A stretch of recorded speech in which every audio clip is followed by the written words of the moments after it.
If you're new to this channel, well, that makes both of us. So am I. I am your boy Massey. Today, I hope I can convince you, the audience, that this team is ruining my life. Oh, well, what team is that, your boy Massey? Well, it would be the Charlotte Hornets. You might have heard of them. Never seen them, especially if you're an avid playoff basketball fan, as they have yet to make them in these past couple years. Give it 4. Yes, it's the Charlotte Hornets, once known as the Bobcats. But you wouldn't know that because this team is filled with mediocrity. Good enough to contend for the playoffs, just can't seem to make them. And last season was no different, as this team just blunders their way to the finish line. I mean, they convinced me, they might have convinced you at some point that they could make the playoffs, at least the playoffs. We're begging for scraps, but don't worry about last year because every season comes with a different team. However, it seems to be that we get the same result every year. So with that, introducing you to this year, you gotta ask, as a Hornets fan or just a watcher, what is this team? Your 2022 Charlotte Hornets may have had the worst offseason known to man. Oh, Massey, kind of ridiculous, don't you think? Buddy. I mean, they didn't even do anything. Exactly. They didn't do anything. And the worst part is they couldn't do anything. How did we get here? Well, I'll tell you, after getting their backs blown out once again in the playoffs, 2 years existence of having play-ins, the Hornets have participated both times, and in both times they have gotten their backs blown out. Last year by the Indiana Pacers, and then this year by Trae Young and the Atlanta Hawks. However, in seasons past, this one is different because the front office decided to do something about it. They reflected and decided, hey, it's time to change something. In seasons past, it's always the players who have had to take it upon themselves to try and elevate their game or just flat out stink. In hindsight to this video, I mean, man, they had good ideas. I mean, you got to give credit where credit is due. James Borrego was really good at developing talent. This was a 23-win team, and he elevated us to a winning record that is unheard of. The Charlotte Hornets, nope. That is a rarity, and he brought us there. He developed the talent. A winning record no longer does it in the East because this conference has loaded with talent, and it's only getting better. Only getting better, especially with Donovan Mitchell coming to the Cavs. I mean, however, he was not making sound decisions, not playing key rookies, giving them enough minutes. James Bouknight, the big example, as he was frustrated and flustered that he was spending time both in the G League and riding the bench, not proving that he has what it takes. Also, with the horrendous strategy of double teaming Trae Young in the play-ins and leaving shooters wide open, not doing any favors for us. So they made the play to find a coach, and they made it a crucial point that they have to elevate this team, especially on defense. They looked no further than the defending champions Golden State Warriors. As they were currently in the playoffs at the time, they fired James Borrego and they hired Kenny Atkinson, assistant coach for the Golden State Warriors. I personally love this move in hindsight. It reminds me of, the Warriors themselves. Think back to when they had Mark Jackson.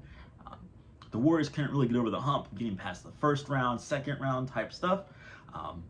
And then they bring in one Steve Kerr who just made them not only contenders, but winners. So this is a copycat league, and the Hornets wanted to copy some of that. And I don't know Kenny Atkinson's resume by heart. I don't know what he's capable of, but he is of that system, and they proved this season that it is a winning system. It's a tough decision because James Borrego, I mean, season by season was making this team better, but it is a tough decision. The front office saw he wasn't taking this to the next level. 61 days later, the worst thing that could have happened to the Hornets happened. Shocker. The Warriors win the NBA championship against the Celtics, and Kenny Atkinson looks at the writing on the wall and says, do I want to keep coaching a championship caliber team, or do I want to rebuild and do that grind? As a wise man, he chose stay with a winning team, and now the Hornets are left with no coach, and the draft is in coming days. And then 3 days later, Montrezl Harrell picks up a charge and is arrested. Worst thing that could happen. The draft is 8 days away. We don't have a head coach and we don't have a center. The Hornets are in chaos mode. However, our Lord and Savior Mitch Kupchak swoops on in for the rescue and makes a big play. Big brain play Mitch Kupchak does. He hires the man who he fired for the man he fired. That makes sense. That would be former Hornets coach Steve Clifford. Draft day comes around. They announced they drafted at center, a good center, mind you, Jalen Duran from Memphis. And he, to us as Hornets fans, a match made in heaven, because Coach Clifford is a big man's coach. He worked with Dwight Howard with the Magic, developed him. Worked with Al Jefferson, almost made a borderline all-star. I think Nikola Vucevic with the Magic with his previous stint with the Magic. But then the jingle happens on draft night, and ding, ding, ding, ding, ding, there's a trade to announce. Or if you were on Twitter, you just swiped on the timeline and you saw Woj tweet. ESPN announces that he is traded for a 2023 first rounder and a lot of second rounders, which is a great haul to me, and it should be to you, until you see what they just traded minutes later to the Detroit Pistons with Kemba Walker. Oh, the Hornets and draft night made a worst match made. So they finished the night with Mark Williams, another big man from Duke, and Bryce McGowens from Nebraska, a 6'7" forward. Now with Mark Williams, it's going to be really interesting on how they use him, because we have other big men that we drafted from the previous draft in 2021. JT Thor and Kai Jones. However, watching Mark Williams at Duke, it's going to be really fun to watch, because he brings a lot of defense that is necessary for this team. One being that he seems to be the best help defender out of this whole draft class. I mean, he was averaging 3 blocks a game, which was leading the ACC. Nothing impressive scoring-wise, a lot of alley-oops and a lot of inside finishes, but he is also a great playmaker, especially in the transition. I can't help but notice when the game gets faster, his IQ just second to none on the floor. He makes great and creative plays, which the Hornets could really use. Brings a lot of energy. But again, he is competing with JT Thor and Kai Jones, mind you. I'm also going to pay attention to the second rounder, Bryce McGowens from Nebraska, as I mentioned earlier. What you should know about our GM is that he likes to maximize his value, especially with second rounders.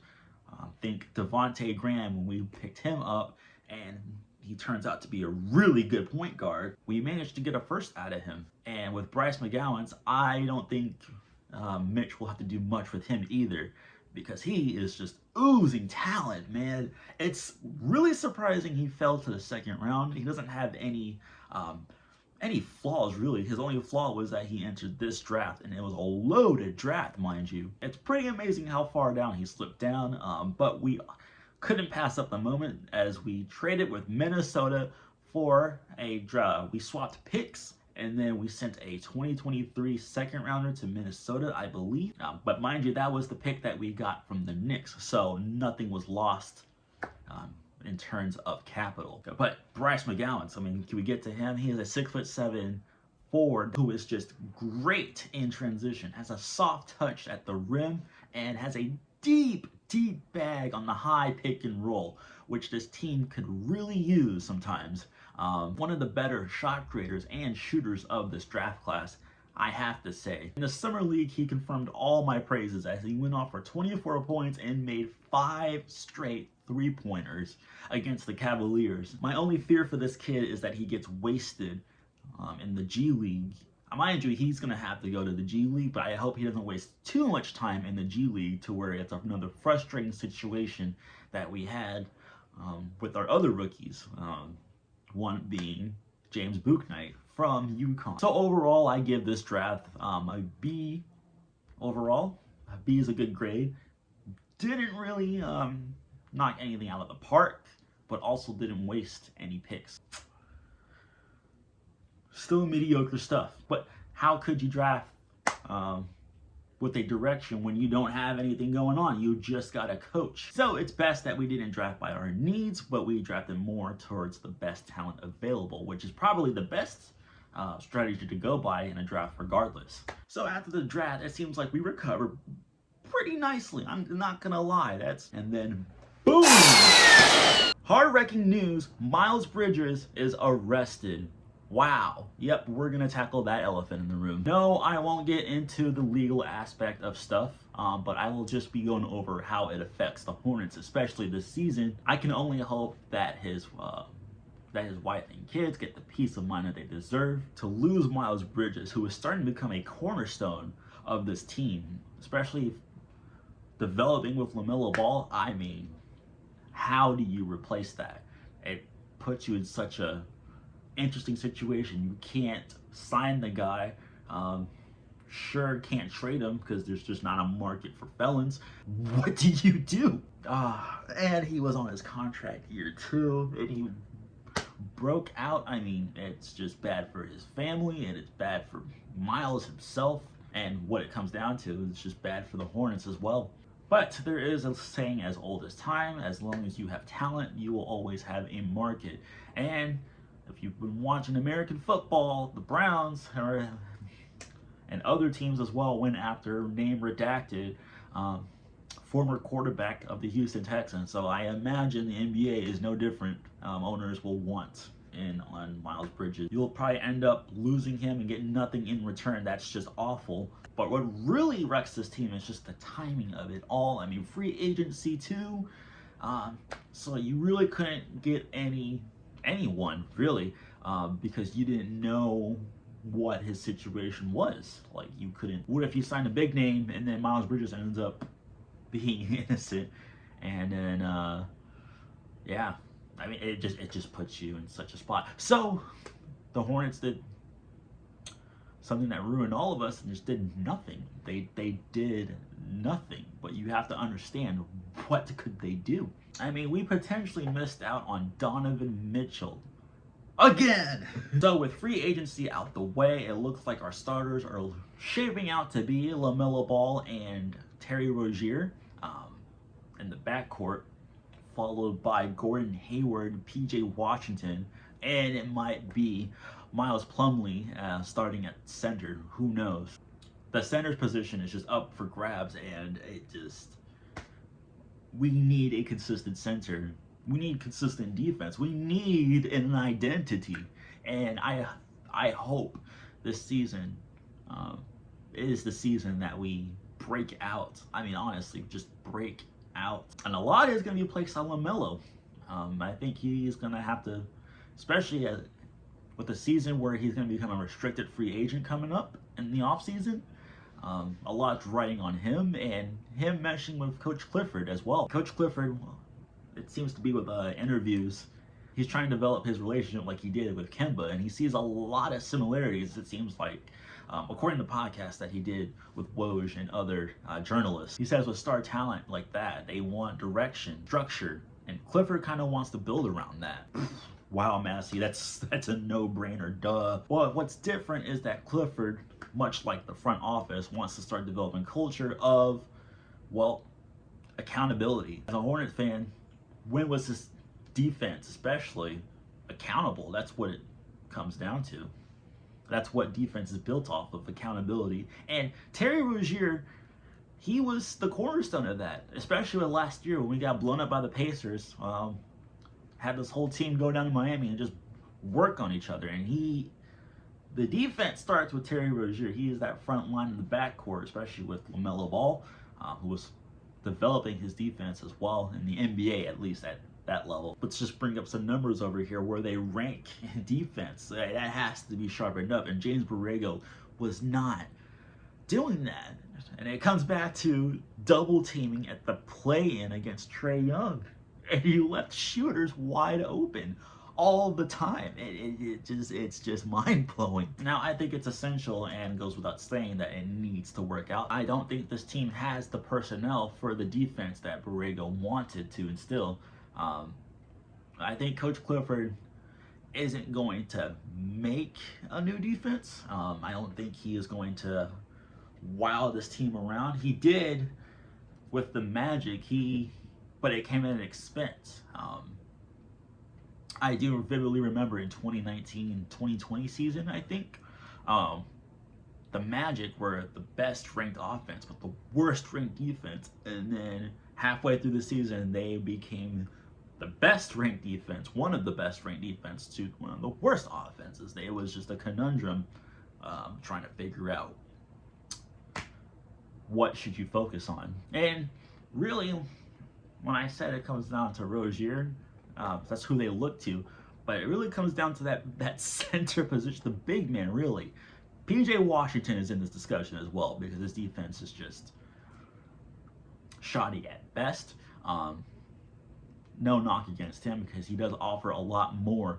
I don't think it's starting big man level of defense. I feel like once we figure the defense, everything will start to fall into place. Because you look at our roster, you look at this roster over here, there's a lot of depth on this team. There's a lot of potential that just isn't tapped in. And it's a crime that James Borrego didn't play some of these guys, especially our draftees. James Bouknight, his shackles have to come off, man. He is just oozing talent and energy, really. Him and Kai Jones, I mean, the sky is the limit. They have so much energy, which this team lacks, especially during a long stretch of a season. For my projection for this season, the theme is going to be identity. Who are the Hornets?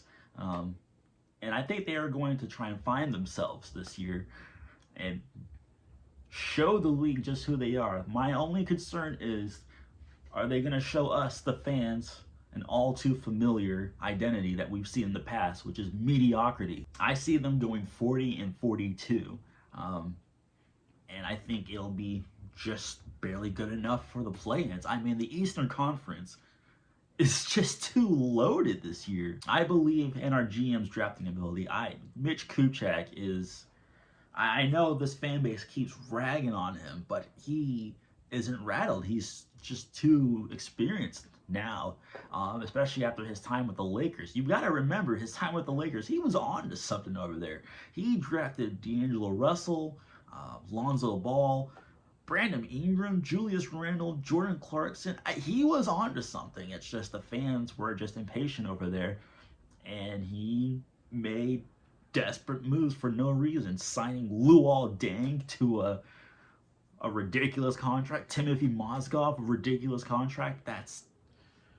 I don't want that here in Charlotte, and I don't think he does either. And I think he's got Michael Jordan in the back burners, not intervening with decisions. I don't know what goes on in the front office over there, but I can only imagine he's really doing his best, because it's showing this time, whereas the last regime would just throw money at anyone, draft horribly, and we're still paying for those consequences still.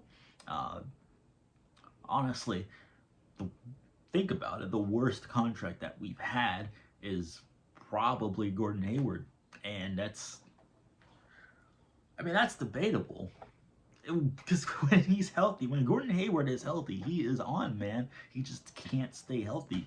And I think freak injuries just happen to him. I don't think he's injury prone. Big difference.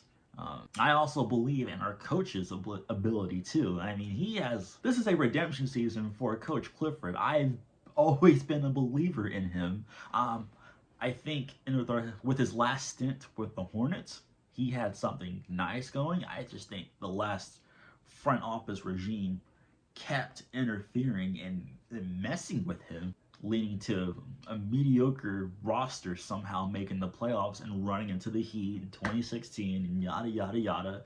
And then he goes into the Magic and he has free reigns with an all-star center, gets to do what he wants. It's just the Magic wouldn't give him anything yet.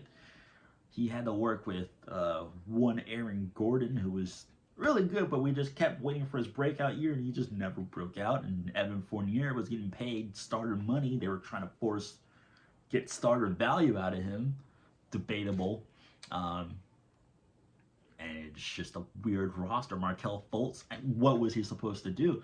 So it's a surprise that, one, he made the playoffs, and two, he lasted as long as he did. So I think over here, now that he has a young core, especially a big man that he gets to choose and develop from, I think the shackles just come off, and this team gets to truly show who they are and not be held back by processes. And I think the front office agrees, as they signed Coach Clifford, and they extended Mitch Kuchak, the GM.